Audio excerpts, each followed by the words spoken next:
Behind me, I have our nice big container gardens where we plant a lot of our berries. Berries can be very vigorous and spread wild.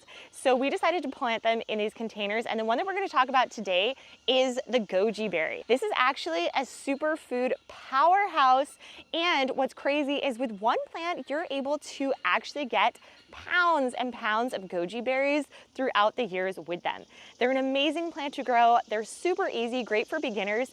They are cold tolerant, so you can plant them in areas that are zone 5, getting around -15 degrees Fahrenheit, all the way up. They're gonna be pretty happy in a nice sunny spot with well-drainable soil. They're gonna spread a lot, so make sure that you are planting them around 5 to 6 feet apart from each other if you do want them to really grow. And I suggest growing them vertically as well, like we've done back here with our fencing. This way, they're just a little more tame than if you just let them go wild. We've had some that have reached the floor here, and I'm afraid because one of the ways you can propagate them is they're just so easy to propagate, but they can probably touch the ground and start rooting that way. Let's talk about ways that you can actually get a goji berry started. And the first one is obviously by seed.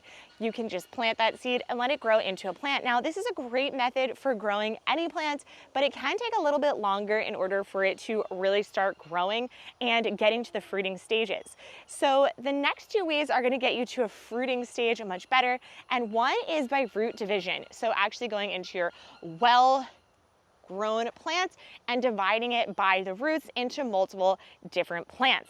Now, I think the most fruitful way to actually start to do some propagation of the goji berries is by doing cuttings. We did a little bit of experimentation the past couple of weeks over a few different ways that you can propagate these, and I'm going to show you the top 3 ways that we found, and at the end I'll share with you our winning tactic, the easiest one and the one that actually started to produce the best. So let's get into it. The first one we're gonna do is just your regular old cutting. So I have a nice pot here. I filled it up with some soil. There is some hay on here. That is unnecessary at this point in stage. We just did this to make sure that our potted soils didn't dry out. So I'm gonna go ahead and just make a little divot in here. And then what I'm gonna do is take a cut from my plant. Here you can see I did around a 12-inch size cutting, and I'm gonna go ahead and strip these bottom leaves. This is gonna allow for the chemicals, the rooting hormone chemicals, which I'm gonna get in 1 second. We have Dip and Grow. I will link it down below, but this is great for a lot of different cuttings.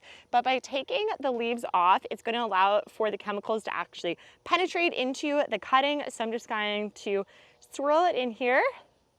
Now, you want to make sure when you're doing this, you do wash your hands right after this, because this can be quite toxic, and you just want to make sure that you're not touching anywhere in your mouth or your kids or your pets or anything like that. So do be very careful with this rooting hormone.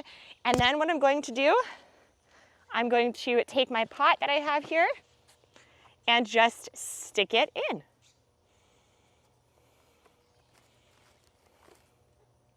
That is it. That's all you have to do. And now what I do want to make sure is from here, I usually, anytime I take a cutting, I will put it in a nice shaded area right for like a week or so while it's starting to root, so it isn't just the heat and the sun isn't bearing down on it too much and weakening it. And then after it starts to look pretty good after that cutting, after a week, 2 weeks, then it will take it out and put it into a nice sunny spot. You want to make sure that you're regularly watering, especially since it's in a pot. It's not going to be able to grab water from the soil like a plant that might not be in a pot.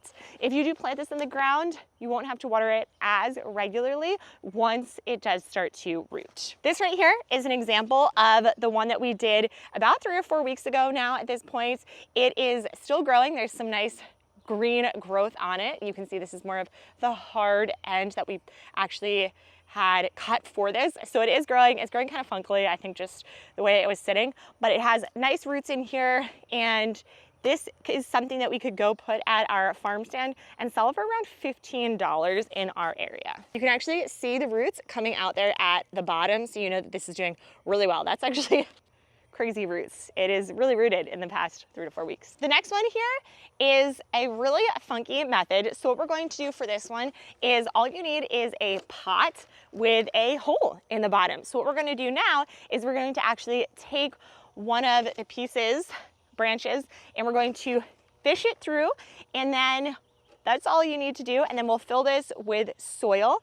And after around 3 to 4 weeks, similarly, we're going to go ahead and just snip the bottom, and it should have rooted within the soil within.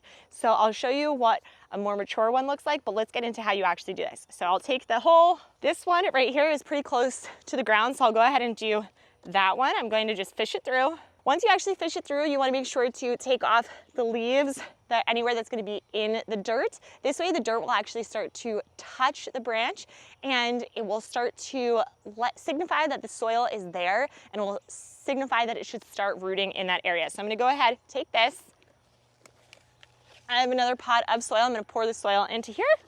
Just place it down there, and that is it. Now, like I said, a couple weeks ago, I actually did that over here. So I'm going to take my clippers, go along the bottom of the pot, and actually clip it off from the mother plant. You can see right here, I just clipped it off.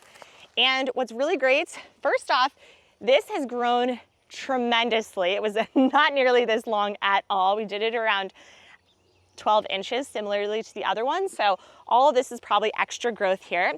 I also can see there's a lot of new green growth down here where it's starting to peek out. So this method has definitely been probably the most fruitful, and you can even see some of the roots here at the bottom.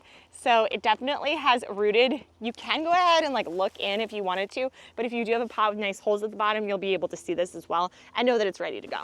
The final method that we tried was taking a branch on our goji berry plants and just scratching along the branch here, so opening it up so that the pores are open to the soil, and then we put soil and wrapped a plastic bag or saran wrap around it, and then we left this for 3 to 4 weeks. Now I just pulled it off, and it actually broke off, and you can see that it was basically dead roots in here. So nothing was growing. So this is the third method that we had researched and obviously did not work. It's interesting because the leaves are still very much alive after those 3 weeks, but it just did not take at all. Overall, we had 2 successful of the 3 methods that we tested.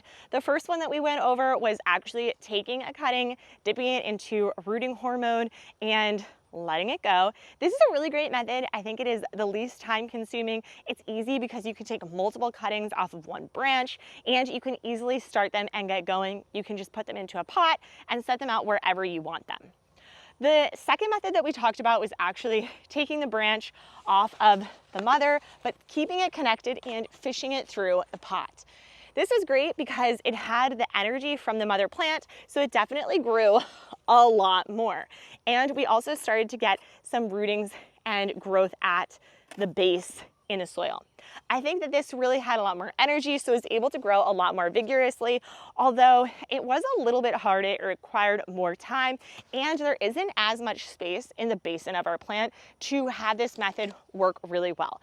If I was going to make a suggestion for you today on which one to choose, I would definitely choose doing cuttings, using the rooting hormone, and going from there. Overall, goji berries are a superfood in the kitchen, but they're a super plant in the garden because they're really easy to grow once you get them in the soil, and you just want to make sure that it's a nice, well-drainable soil. You don't have to over-fertilize. You don't really have to fertilize that much because they don't really need it.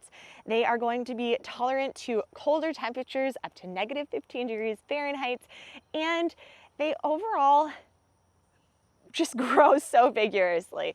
They're gonna spread, that's gonna be your biggest problem, and you can always share the wealth with neighbors, friends, or at your farm stand, and you're gonna be able to get large amounts of berries that are usually pretty expensive at the grocery store.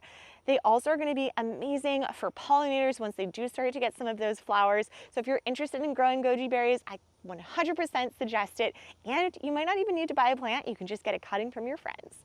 I hope this was helpful, and stay tuned because every week we provide new information on gardening for beginners, and we'd love to see you there. Bye.